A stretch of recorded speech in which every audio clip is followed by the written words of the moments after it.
नमस्कार और स्वागत है। आज हम एक बड़े ही दिलचस्प विषय की गहराई में उतर रहे हैं। एक ऐसा विषय जो शायद हम सबकी रोज़मर्रा की ज़िंदगी से कहीं ना कहीं जुड़ा है। फोकस बनाए रखना। हमारे पास कुछ काफ़ी जानकारी है जिसका शीर्षक कुछ इस तरह है, डोपामीन डिटॉक्स, फोकस बढ़ाने का रहस्य। तो आज हम इसी के आधार पर बात करेंगे, समझने की कोशिश करेंगे कि हमारा दिमाग खासकर इस डिजिटल दुनिया में कैसे काम करता है, और ये भी कि हम अपने ध्यान को, अपनी एकाग्रता को कैसे बेहतर बना सकते हैं। सोचिए ज़रा, सुबह आंख खुलते ही अक्सर पहला काम क्या होता है? शायद हाथ अपने आप फ़ोन की तरफ चला जाता है ना? WhatsApp, Instagram, email, news, notifications की जैसे बाढ़ आ जाती है। हम सोचते हैं बस 5 मिनट देख लो, लेकिन वो 5 मिनट कब आधे घंटे या उससे भी ज़्यादा में बदल जाते हैं, पता ही नहीं चलता। और फिर दिन शुरू होने से पहले ही ऐसा लगता है जैसे दिमाग थोड़ा बिखरा हुआ है, थका हुआ है। ये अनुभव काफ़ी आम है, क्यों? और इसके पीछे दिमाग के एक खास केमिकल डोपामीन का बहुत बड़ा हाथ है। चलिए आज इसी गुत्थी को सुलझाते हैं। हाँ, बिल्कुल सही नब्ज़ पकड़ी आपने। ये समझना बहुत ज़रूरी है कि ये डोपामाइन, जिसे लोग अक्सर फ़ील गुड केमिकल कह देते हैं, असल में हमारी प्रेरणा, हमारी आदतों और हाँ, हमारे फ़ोकस को कैसे कंट्रोल करता है। ख़ासकर आज के समय में जब हमें हर तरफ से मतलब लगातार उत्तेजना मिल रही है, फ़ोन से, स्क्रीन से, खाने-पीने की चीज़ों से, तो ये जानना वाक़ई महत्वपूर्ण है कि ये जो लगातार स्टिम्युलेशन है, ये हमारे अंदरूनी संतुलन पर और ध्यान लगाने की क्षमता पर क्या असर डाल रहा है। तो चलिए फिर शुरुआत डोपामिन को समझने से ही करते हैं। हमारे पास जो जानकारी है वो बताती है कि डोपामिन सिर्फ खुशी का केमिकल नहीं है, ये उससे कहीं ज्यादा पेचीदा है। ये दिमाग का एक न्यूरोट्रांसमीटर है, मतलब एक संदेश ले जाने वाला, जो असल में हमें प्रेरित करता है उन कामों को करने के लिए जिनसे हमें लगता है कि कोई इनाम मिलेगा। हाँ, ये इनाम की उम्मीद वाला जो पहलू है, वो बहुत ज़रूरी है। जब हमें लगता है कि कुछ करने से मज़ा आएगा या कोई ज़रूरत पूरी होगी, जैसे सोशल मीडिया पर कुछ नया देखना या कोई टेस्टी चीज़ खाना या गेम में अगला लेवल पार करना, तो दिमाग डोपामाइन रिलीज़ करता है। ये हमें उस काम को करने के लिए उकसाता है, मोटिवेट करता है। असल में डोपामाइन मिलने वाले इनाम से भी ज़्यादा उस इनाम की चाहत या उम्मीद से जुड़ा हुआ है। ये हमें एक्शन लेने पर मजबूर करता है। और शायद यहीं पर आज की दुनिया की जो सबसे बड़ी चुनौती है वो सामने आती है, क्योंकि ये इनाम या कम से कम उनकी उम्मीद जगाने वाली चीजें वो तो अब हर वक्त हर जगह मौजूद हैं। बिल्कुल। प्रॉब्लम तब शुरू होती है जब ये पूरा सिस्टम ओवरलोड हो जाता है। सोशल मीडिया की फीड्स हैं, वीडियो गेम्स हैं, स्ट्रीमिंग सर्विसेज हैं, यहाँ तक कि जंक फूड भी। ये सभी चीज़ें बहुत तेज़ी से और बहुत आसानी से डोपामीन रिलीज करवाती हैं। इन्हें हम कह सकते हैं हाई डोपामीन एक्टिविटीज़। इनका डिज़ाइन ही ऐसा होता है कि हम इनमें फंसे रहें, लगे रहें। नतीजा, हमारा दिमाग लगातार एक हाई स्टिमुलेशन की स्थिति में रहता है, मतलब ओवर स्टिमुलेटेड हो जाता है। और इस ओवर स्टिमुलेशन का असर क्या होता है? क्या ये सिर्फ हमें डिस्ट्रैक्ट करता है, ध्यान भटकाता है? असर इससे कहीं ज्यादा गहरा होता है। जब दिमाग को लगातार तेज और आसान डोपामिन हिट्स मिलती रहती है ना, तो उसकी सेंसिटिविटी मतलब संवेदनशीलता वो कम होने लगती है। डोपामिन रिसेप्टर्स जो इस केमिकल को पकड़ते हैं, वो कम असरदार हो जाते हैं।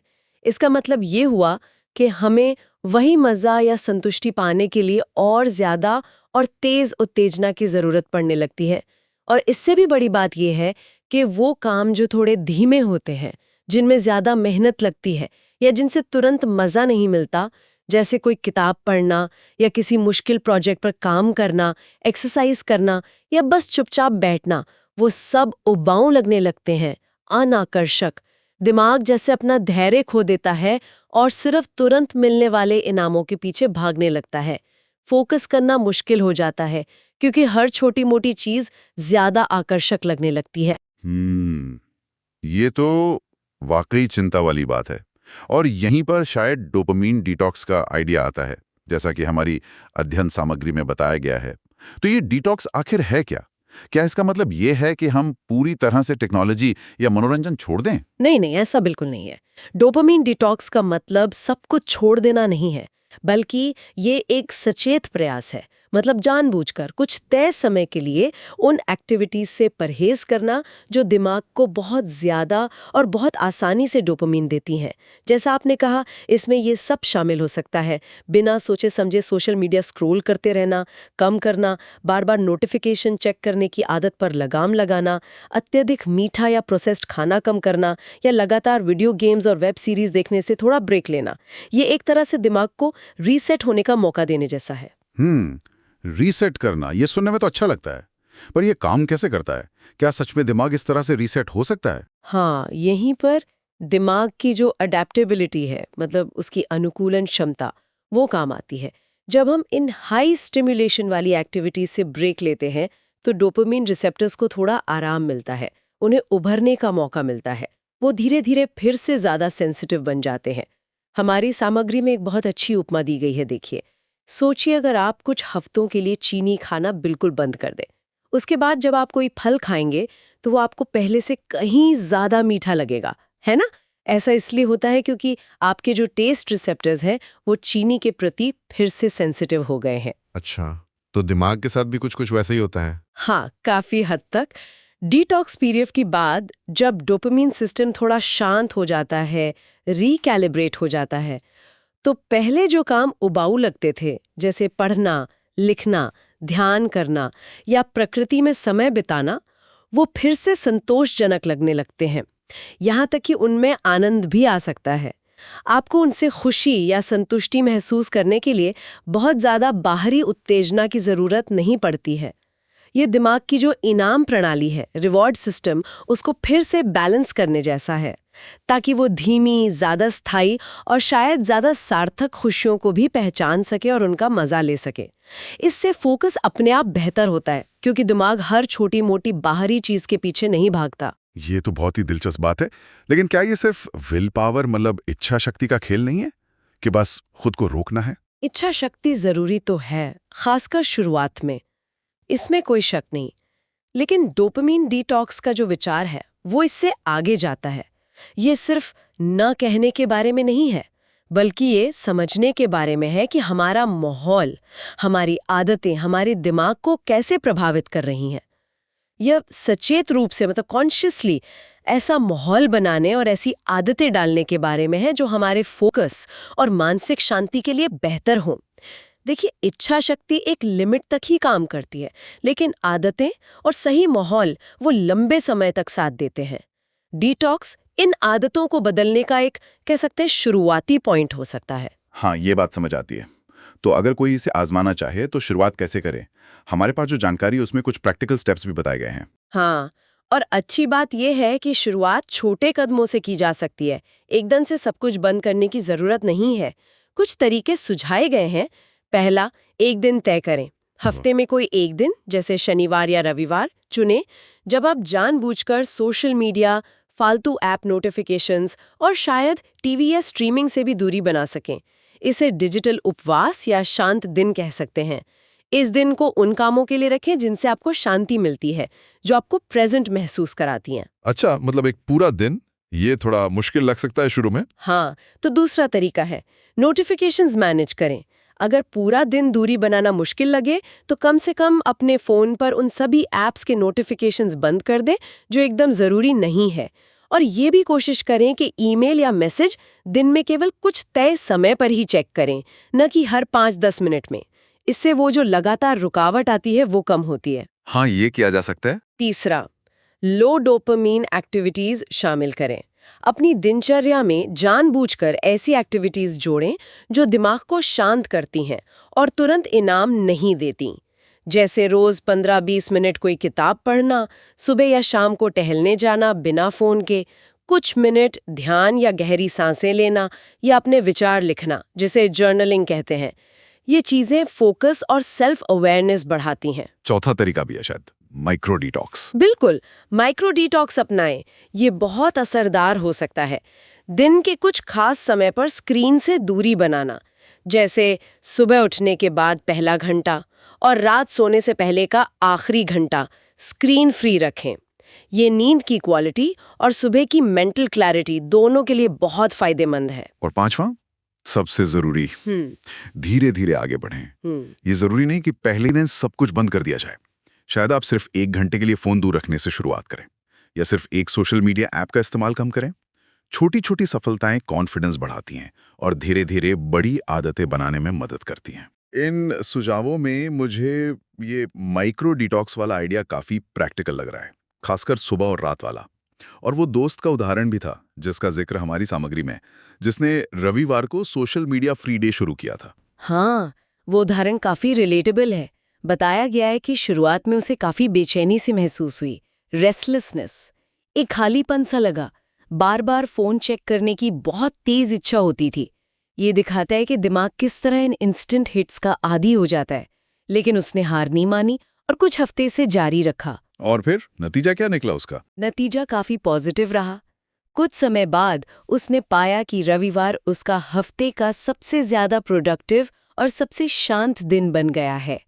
वो उस दिन अपने परिवार के साथ पूरी तरह उपस्थित रहकर, मतलब फुली प्रेजेंट होकर समय बिता पाता था, अपनी पसंद की किताबें पढ़ पाता था और बिना किसी डिजिटल भटकाव के अगले हफ्ते की प्लानिंग कर पाता था। उसे ये एहसास हुआ कि वो असल में सोशल मीडिया पर कुछ भी मिस नहीं कर रहा था, बल्कि वो अपनी जिंदगी के जो जरूरी पल थे उन्हें ज्यादा गहराई से जी पा रहा था।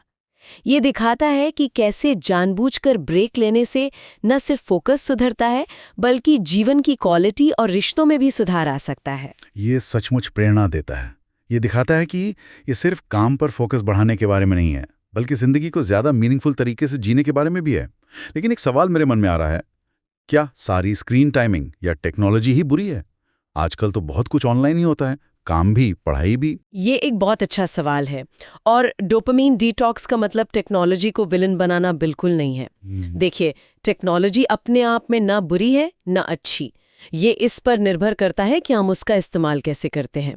समस्या तब होती है जब इस्तेमाल अनियंत्रित हो, बिना सोचे समझे हो, जब हम बस पैसिवली कंटेंट कंज्यूम करते रहते हैं या लगातार बाहरी वैलिडेशन, मतलब दूसरों की तारीफ या लाइक्स की तलाश में रहते हैं।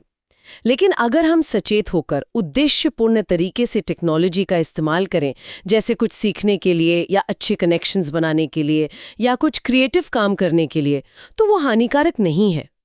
डोपामीन डिटॉक्स हमें यही सचेतता, यही कॉन्शियसनेस डेवलप करने में मदद करता है, ताकि हम टेक्नोलॉजी के गुलाम न बने, बल्कि उसका सही तरीके से इस्तेमाल कर सकें।